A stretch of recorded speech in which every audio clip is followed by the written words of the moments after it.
All right, let's now take a moment to share what we learned from our session.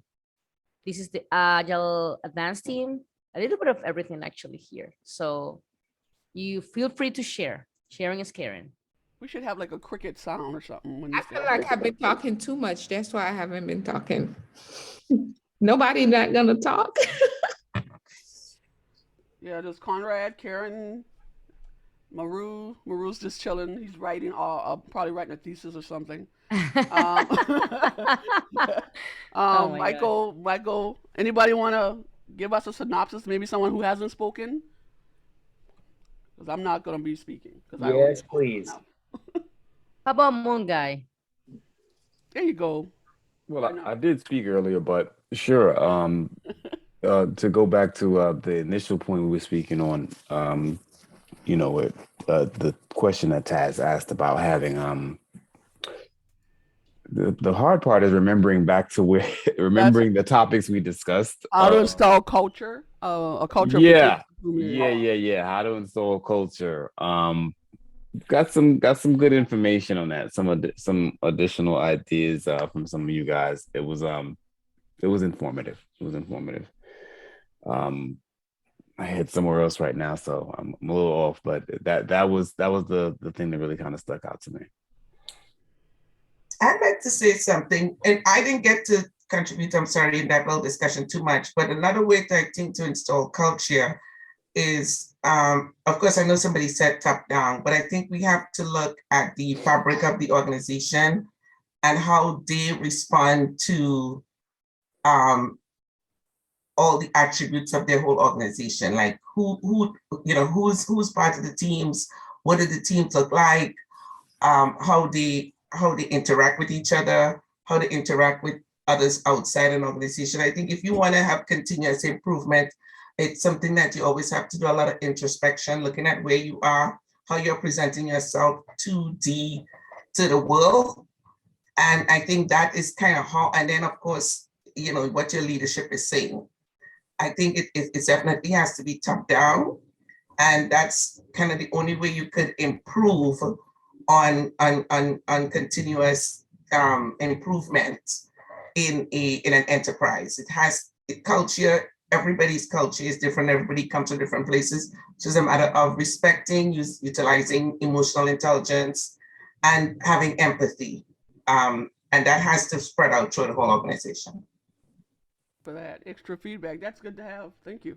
And And I then like also just real quick, I like the just the question in and of itself, and the fact that we're talking about installing cultures of continuous improvement in the enterprise. I think a lot of enterprises get pretty complacent, and I just think that that's a very, very important key factor to focus on there. Great yeah, it's question. just like with the fifth discipline about creating a learning organization. Are we really? Is there even such a thing these days? If so, how are they maintaining that learning organization, culture of learning? That kind of thing, right? Yeah. But sorry, I was supposed to shut up. Go ahead and finish You're good. summarizing. You're good. Go ahead and finish summarizing, please, and I'm gonna keep my mouth shut. That was it for me. Got a couple more, right? Did we not Okay. talk about some few Yeah, other things? question.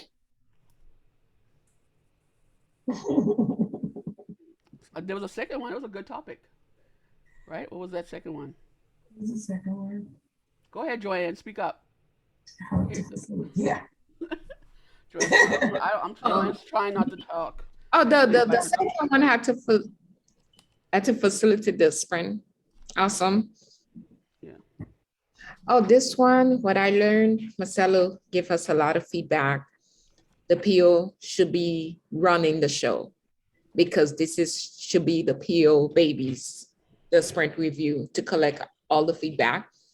What I wasn't sure, what I learned is like which makes sense because that makes sense to me a lot. The sprint review, the sprint planning should come after the sprint review. I see most organization, they do their sprint planning, then they go back and demonstrate. I'm like, it should be the other way around.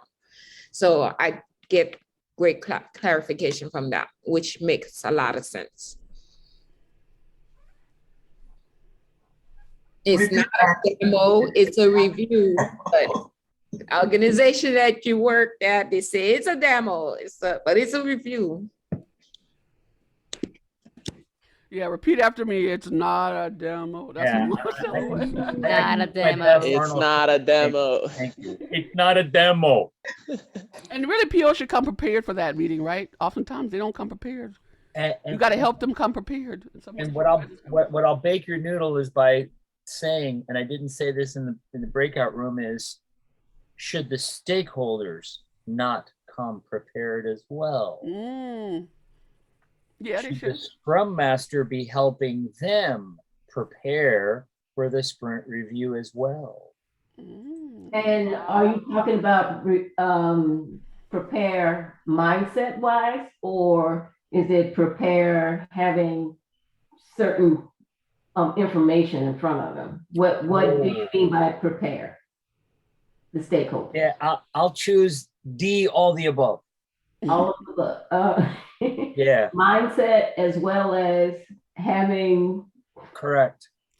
And are we talking stakeholder or are we talking customer? Or are they all the same thing? All the stakeholders was the sponsors, the customers, vendors, whoever is involved is, needing what is being present, what was built. Right. I'll fall back to the D, all the above. And I'll tell you via a brief story, because I want us to look at the third topic that we talked about too.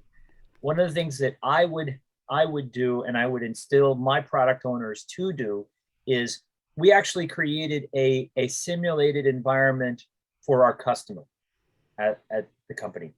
And we would have people who had been in the position of being our customers before they retired. And so we would hire them part-time to come and work in our little simulated environment. And we would invite those people to come to our reviews. And the question was always the same thing. If this was something you were doing in your work environment, what would your reactions be? And then we would step back and let them play with it. And that was it. We would let them play with it. And then we would say, how would you react to this if this were something that showed up inside of your environment on Monday or on Tuesday or whenever? Okay. And people were there furiously writing down whatever was coming from their mouth. And then we would make sense of it. But as much as possible, we would invite them to tell us how crazy we were putting these features together. Right. And I will say in Kanban, there is such a thing, done a little bit differently, but we do have such a thing called a service delivery review. So just wanted to state that fact in case anybody thought that there wouldn't be one, just like a sprint review. And also there is a sprint a review, a retro in Kanban as well, as we stated. Shocking, simply shocking, Taz. I know. Simply shocking. My goodness. So, Okay. And I think we had a third topic, so I'm going to let you guys take it away there. I think that was the third topic. All right, who learned the most here? Nobody actually said they created that one. I think that person left. So anybody, speak up. That was Timothy. Yeah, it might have been Tim. We don't talk about Timothy. Agile transformation. It was on tools, the tool, right? I feel like nobody's saying anything, so I might as well just speak out. Because if we don't, then nobody probably talk about tools. What tools are used or in what? Automation? Agile transformations. That was a discussion. Not that I'm going to say much more than that. So. But that was part of the discussion today as well. I think we could have changed that question to something other than tools, but since we did get some tools, we were told the Miro board. Yeah, services. Somebody said I hate Miro. That was funny. I'm sorry, because I hate Miro too. I like Miro, but I don't like Miro. We I talked think about Joanne. CI/CD pipelines, Circle CI. Why you don't like Miro tasks? I like Miro, not Miro.